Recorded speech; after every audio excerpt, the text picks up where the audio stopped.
Welcome to Windows to the Wild. I'm Willem Lang. Today we take you from land to sea. We start at Canterbury's Shaker Village, where we'll hear some stories about the people who lived there and the mystery that lies in the forest just behind the village. From there, we'll meet a docent who leads field trips to an island 6 miles out at sea. But first, Marshall Hudson is a land surveyor who often stumbles upon interesting and forgotten places in New Hampshire. He writes about them for New Hampshire Magazine. I met Marshall at Canterbury's Shaker Village, where he shared some stories about history, culture, and the people who lived there. We're in Canterbury, New Hampshire, at the Shaker Village. Some of these buildings, which housed as many as 300 people in the 1850s, are more than 230 years old. The last Shaker sister to live here died in 1992. It's been a museum ever since. The Shakers are gone from Canterbury, but their history remains. Let's go look at the sign. Marshall Hudson will share stories with us that paint a picture of who the people were who lived and worked here. They had a guy here who was good with quarry, and so a lot of these stones were built by him. His name was Micaiah Tucker. Marshall's a land surveyor. His work takes him to places that most of us don't get to see.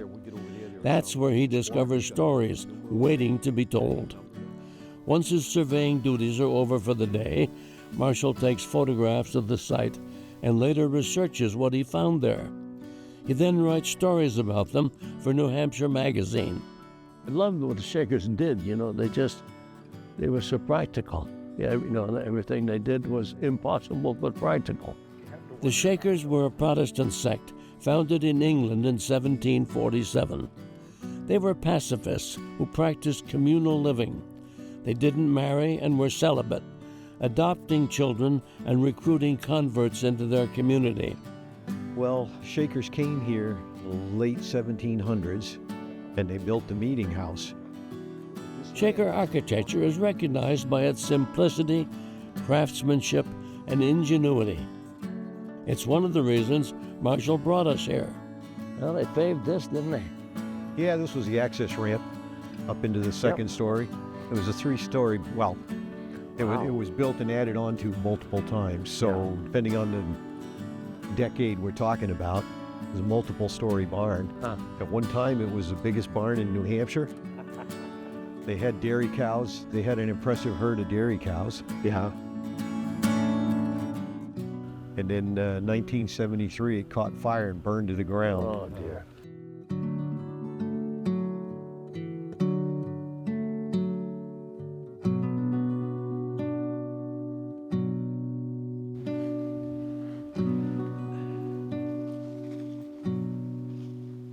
Okay, there was a Shaker brother named Henry Blinn, and he had a large appetite of interests. He was always picking new hobbies and developing new hobbies and experimenting, and he just had a lot of interests. Yeah. And one of his interests was, call it gardening with trees. Yeah. And so this is his arboretum, and he's planted trees. And if you look, there's a sugar maple, there's an ash, there's an oak, there's a pine. There's another sugar maple.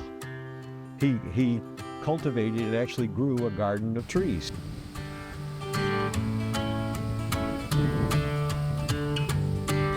See a birch. I see a birch over there. I see a hemlock in there. Yeah. I see a red oak over there and a white oak over there. Yep. So he was kind of picking, choosing, planting. It's just kind of neat to have a little tree garden.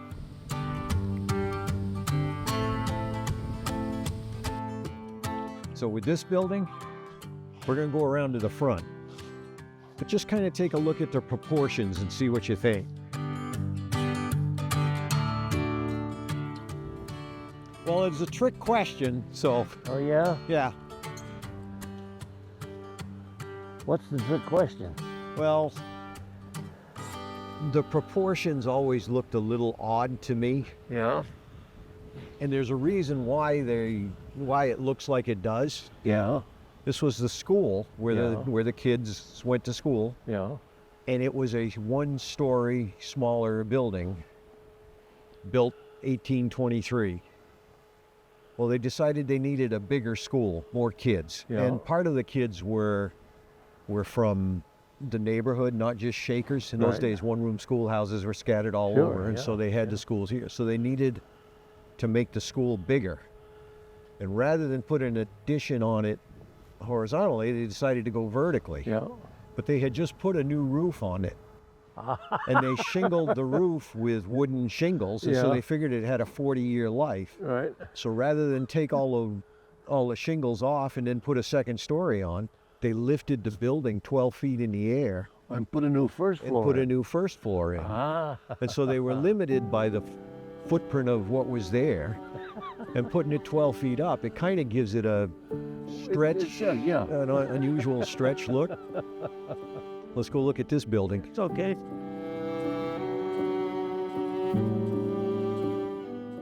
Okay, see this white one over here? Yeah. Now that's the Shaker Meeting House. Ah. Okay. And see it's got two doors? Yep. Men That- and women. Yeah. That's so the men could go in one, the women go in the other, and they wouldn't accidentally bump into each other or anything. So that's the meeting house, which was kind of their church. They did Yeah. their services in there, they sang, and part of their worship involved dancing. Yeah. And so they did some dancing in there.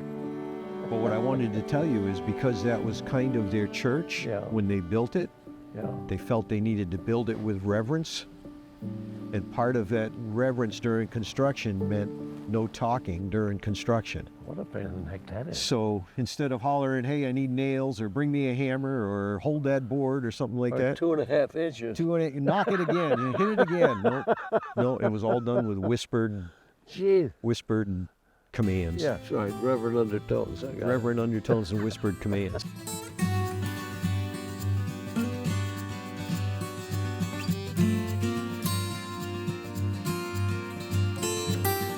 So this intersection used to look a little different. Yeah. Well, that's pretty much north, and that's pretty much south, east, and west. Yeah. Right. And so the Shakers built this granite watering trough. It's one solid piece of rock, and they carved it for a watering trough and put it here, and they positioned it so that the diagonals point north, south, east, and west. And travelers coming through could stop and water their horse. Yeah. And they would tell them, when you come to the stone watering trough, no matter what direction you're coming from, go north and you'll come to Shaker Village, that kind of Yeah. direction before cars had GPS units and stuff. Yeah. Well, the Shakers got old and cars came into being and the road got changed. And years later, the town road agent came through and he decided this was in the way of snowplows. And so he decided it didn't need to be here anymore, and he picked it up and took it away. Yeah. Well, the Shakers objected and said, no, we want our watering trough, bring it back.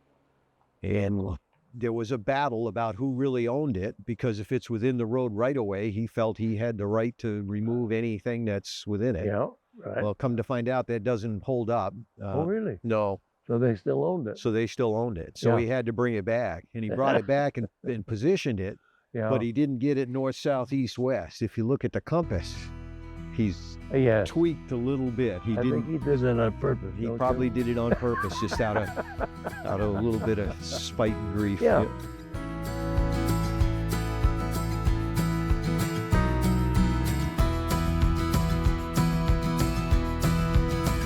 Here we are. Yeah. This is Turning Mill Pond. Turning mill. Turning Mill. There used to be a factory that sat right there, Yeah. and they used water yeah, power that's coming out of here Yeah. to power the mill. Yeah. And they had lathes and stuff in there where they turned pegs and chair rails and then those kind of Yeah. items that they made that the Shakers were known for making. And there's also another one in there called Wood Mill where they sawed firewood. I could just see the poor water saying, "Come on, we just We're just getting warmed we up. had to work all the way down So the hill." working your way up, you got carding mill, you got wood mill, you got sawmill, you got turning mill. The next one up had a couple of different names. It was known as Ice Pond. It was also known as Tannery Pond Yeah. or Factory Pond. Yeah. And then we keep going. Then there's Fountain Pond, there's New Pond, Long Pond, Lyford Pond, Stump Pond. There's a bunch of them. Wow. And depending on what century and what decade we're talking about, Yeah. there are as many as 12 ponds all sequentially stepped up above each other. Yeah. And the joke was, by the time the water left the Shaker property, it was all worn out. Oh, why not? Yeah. Because each one ran a mill as they worked their way down. Yeah. It wasn't only the water that was worn out. The dams holding it back got tired too. Now, about 15 years ago, one winter, this dam breached and blew out, Oh, no. and big hole in the dam. Yeah. And they hired some surveyor to come survey the water level so that they could get Yeah, you were the guy. elevations. You standing on top of that That's thing. what I was going to show you, is a picture of I me saw that, yeah. standing on top of that. Guy would have to be nuts to go out there in the wintertime and stand on that, Well, you have to fall be in the ice, a paid surveyor. or nuts, Or nuts. or both. Or both. We'll return to Shaker Village to hear the story of an American Revolutionary War veteran who spent years piling rocks out behind the village. But first, I want you to meet Karen Shields. She's the UNH Marine docent who leads trips out to Appledore Island, 6 miles off the coast of New Hampshire.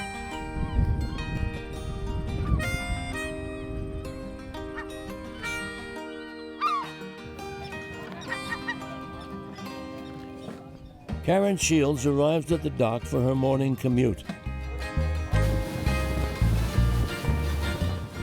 She boards the Gulf Challenger, a University of New Hampshire research vessel. It's about a 6-mile trip to Appledore Island, one of the Isles of Shoals. Karen brings along a group of eager explorers. I am a UNH Marine docent. What is a docent? It is a trained volunteer educator. And we serve sort of the interface, if you will, between researchers here and the public. So we endeavor to teach both children and adults more about the marine environment. Several other docents make the trip to Appledore to help with the tour. Karen plans to show off the island's natural history. So, how do you think all these plants got here? There's a good percentage that did come from birds. Yeah, I've been a docent for about 6 years. I actually grew up on the seacoast, always was interested in the marine environment. But back when I was a kid, marine fields for women were not really prevalent. I went to UNH. I became an occupational therapist. And so now in the waning parts of that career, I then discovered the Marine Docent Program, which allowed me to kind of indulge myself in marine science yet again. There are 9 islands out here that make up the Isles of Shoals. They played an important role in New Hampshire's fishing economy during the 17th century.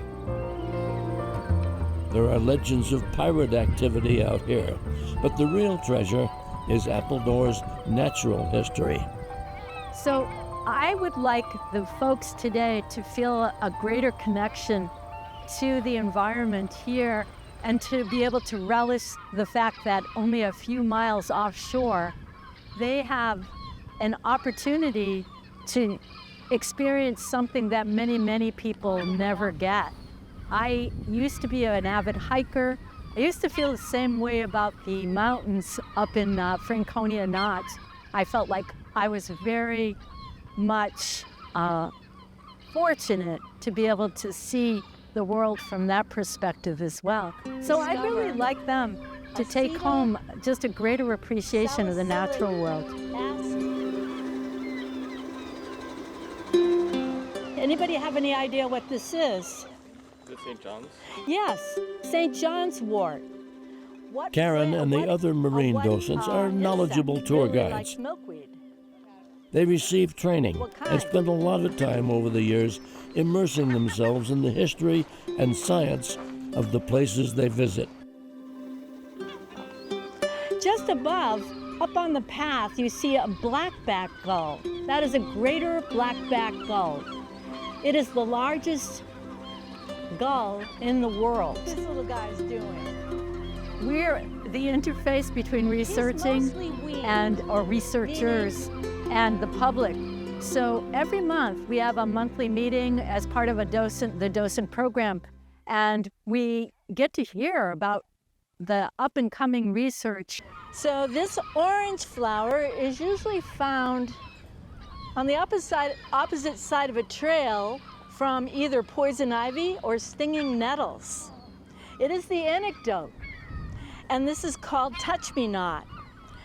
So I volunteer because I believe that it's a way to give back to older folks and to kids growing up. I think volunteerism and teaching about the marine environment is really a gift. We have this wonderful resource right off the coast, and I don't think we appreciate it nearly enough.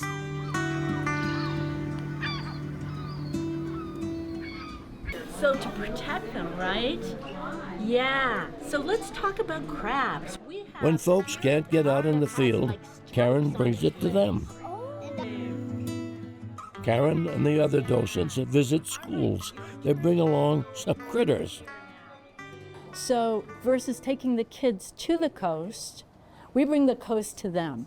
And we have various amounts of different teams here. Estuary is here. I think this is kind of cool because I think these are eggs under here. So sometimes these kids have never seen the ocean, and here in Rochester, most of these kids have been to the beach. But it's really a great way to demonstrate the importance of the ocean, the importance of the critters in the ocean. This one, so this is a great way to get kids really excited about the outdoors and something that's very accessible to them. Okay, I have some stickers for everybody.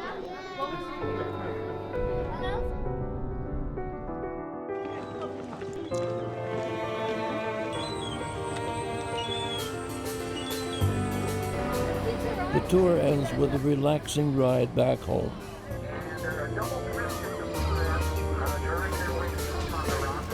Karen says that every day out here is another opportunity to learn something new about our world.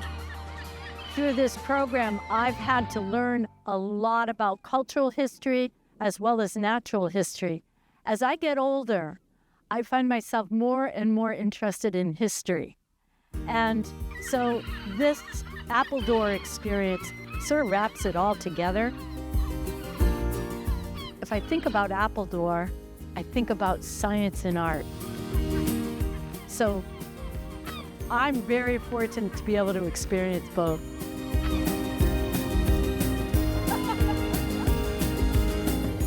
I know the trip was a success by the smiles on everyone's faces. People seem pretty happy.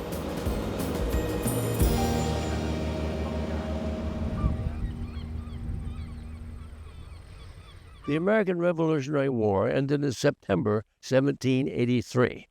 When you visit Shaker Village in Canterbury, New Hampshire, take a walk in the forest behind the village.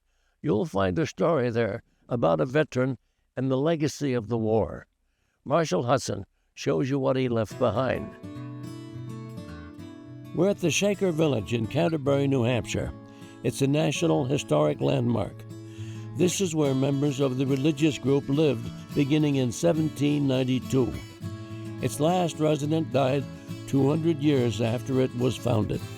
It's been a museum ever since.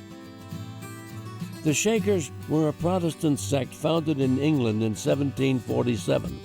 They were pacifists who practiced celibacy and communal living.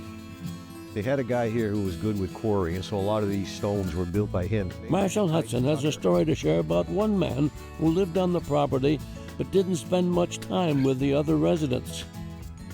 Let's go look at this. Marshall's a land surveyor who sometimes stumbles upon forgotten stories while he works in the woods. If something catches his eye that seems unusual or interesting, he researches it and writes about it for New Hampshire Magazine. This is one of those stories. To tell it, Marshall leads us into a forest about a mile from the village. So there was a Shaker named Peter Ayres. He was born about 1760, so he'd have been about 15 when the American Revolutionary War broke out.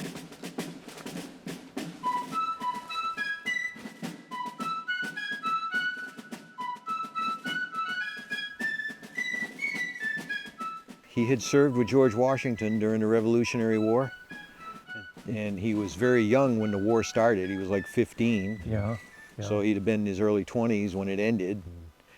And certainly he saw some things in all those battles, and when he got out, he went looking for quiet life, and the Shaker pacifism appealed to him, and he joined the Shakers. But communal living didn't work for the young war veteran, so an exception was made. Peter was given a spot in the woods where he lived on a small farm. Boy, that's nice, That's nice. Yeah, and they would come and get him once a week and bring him to church. And he worked out here the whole week all by himself alone.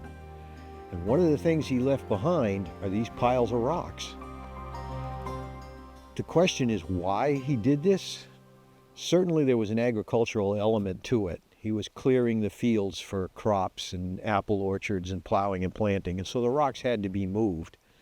But he did more than just pick up rocks and dump them in an area. He stacked them. And besides the agricultural element, my suspicion is he had some kind of post-traumatic stress disorder, and he needed to work out his demons. And so stacking rocks is a very labor-intensive thing, and if you get into it and get into the groove, your mind is focused on the rocks, and you're not thinking about the other things that bother you. He did some mighty work. Are we going to see others? Yes, there's about a dozen all totaled that I've found and aware of.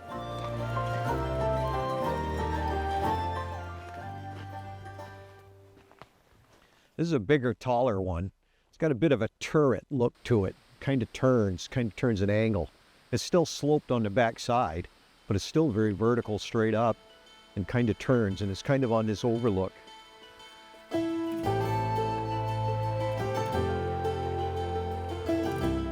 But he did more than just pile them. If you look, he's got base stones and he's got them chinked in, tightened up. He worked awful hard out here all alone, stacking rocks. We'll come to sites where the rocks are so big and heavy, I don't know how he was able to lift them up and over his head.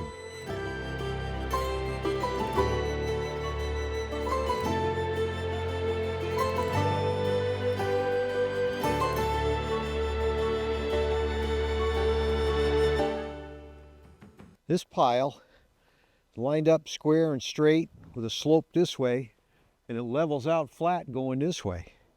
It makes me wonder if he was anticipating perhaps some kind of barn or something, driving in on this level and the barn going that way with maybe a drive under.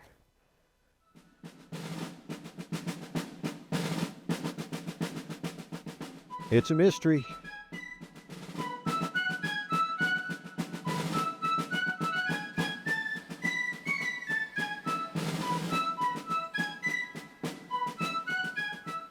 Peter Ayres, the teenager who fought alongside George Washington, lived in these woods and piled rocks into his 90s. They brought him back to the village when he was an old man, 92, something like that. And they would bring him to church. And church in those days was like an all-day thing, and the preachers would talk, and you'd sing, and you'd dance, and you'd shake, and do that kind of thing. And he would argue with the minister in church and say, I'm 92, and I knew Mother Ann personally when she started this religion, and I went to her services, and I interacted with her, and what you're preaching now is not what she said and believed. And he was so disruptive and argumentative that they ordered him bound and gagged, and in the record, he's bound and gagged when he goes to church, because he was a fighter right to the end. The end for Peter came one day in a grass field near the village. In those days when the hay was ready and you had to get the hay in for cows and horses, everybody participated. And they had Peter Ayers at 96, 97, however old he was. He was the lead man swinging the scythe going through the field. And they said it was hard to keep up with him. Peter eventually ordered everyone to lay down their tools, find shade, and take a break. And then a little while later, the call was announced to resume to work, stand up and go back to work. And he failed to answer the call. Dead. Now, if you think about it, is there a better way to go? You're a fighter right to the end and you're leading the pace and the other guys can't keep up with you and you sit down and enjoy a cup of Schwitzel and then you're gone.